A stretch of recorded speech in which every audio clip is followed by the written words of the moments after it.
There were 12 different versions of the talking points is interesting.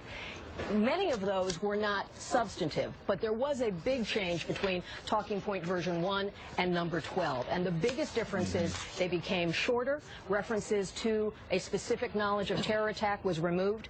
References to other warnings that had been given. References to, I believe, 5 prior attacks on foreign installations in Libya. All of that had been spelled out in the original version, and much of that was not in the final version. Let me just add this. At the end of this whole two-day chain, General Petraeus, who was then CIA director, he was not participating in the back and forth, but a top aide to Petraeus sent him a note saying, "We worked through the D.C. this morning. These are now for final approval. Jake voiced strong concerns with the original text." Jake, referring to Jake Sullivan of the State Department. Right. Petraeus then responds and says, "These will not respond to what Ruppersberger asked for," meaning the top Democrat on the House Intelligence Committee. "And I would just as soon not use them." The CIA director saying, "I would just as soon not use them. They won't even let us add the Cairo warning.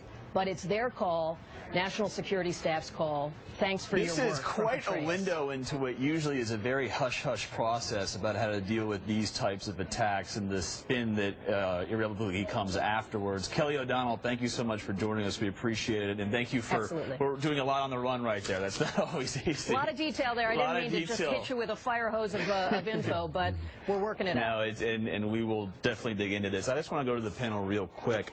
Politically, this is not good for the White House right now. Well, I mean, does it stick?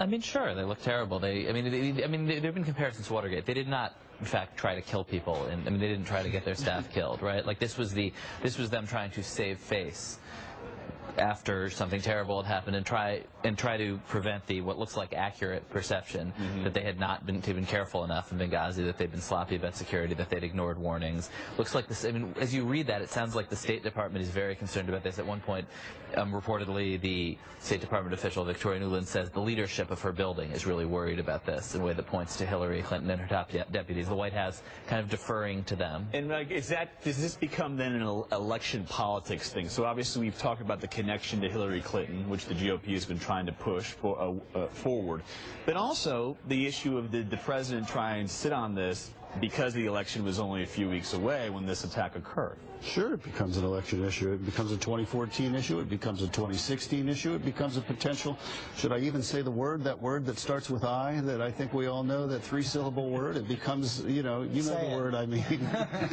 It becomes a potential impeachment issue as long as the Republicans are in control of the House. Yeah, and I think for Clinton, it looks Clintonian. It sort of reminds you of, that era of politics and sort of the secrecy and sort of things that came out of that administration. And also, I think, reminds us that there is only one person that the far right wing hates more than Obama, and that's Hillary Clinton. And I think if she is somewhere figuring out whether or not she wants to run for president, this is what she This is certainly, to put it in a political lens, will be the first line of attack against her that the GOP will run, and I'm sure we'll see a lot of super PAC ads if Hillary wants to do that in Iowa about this story.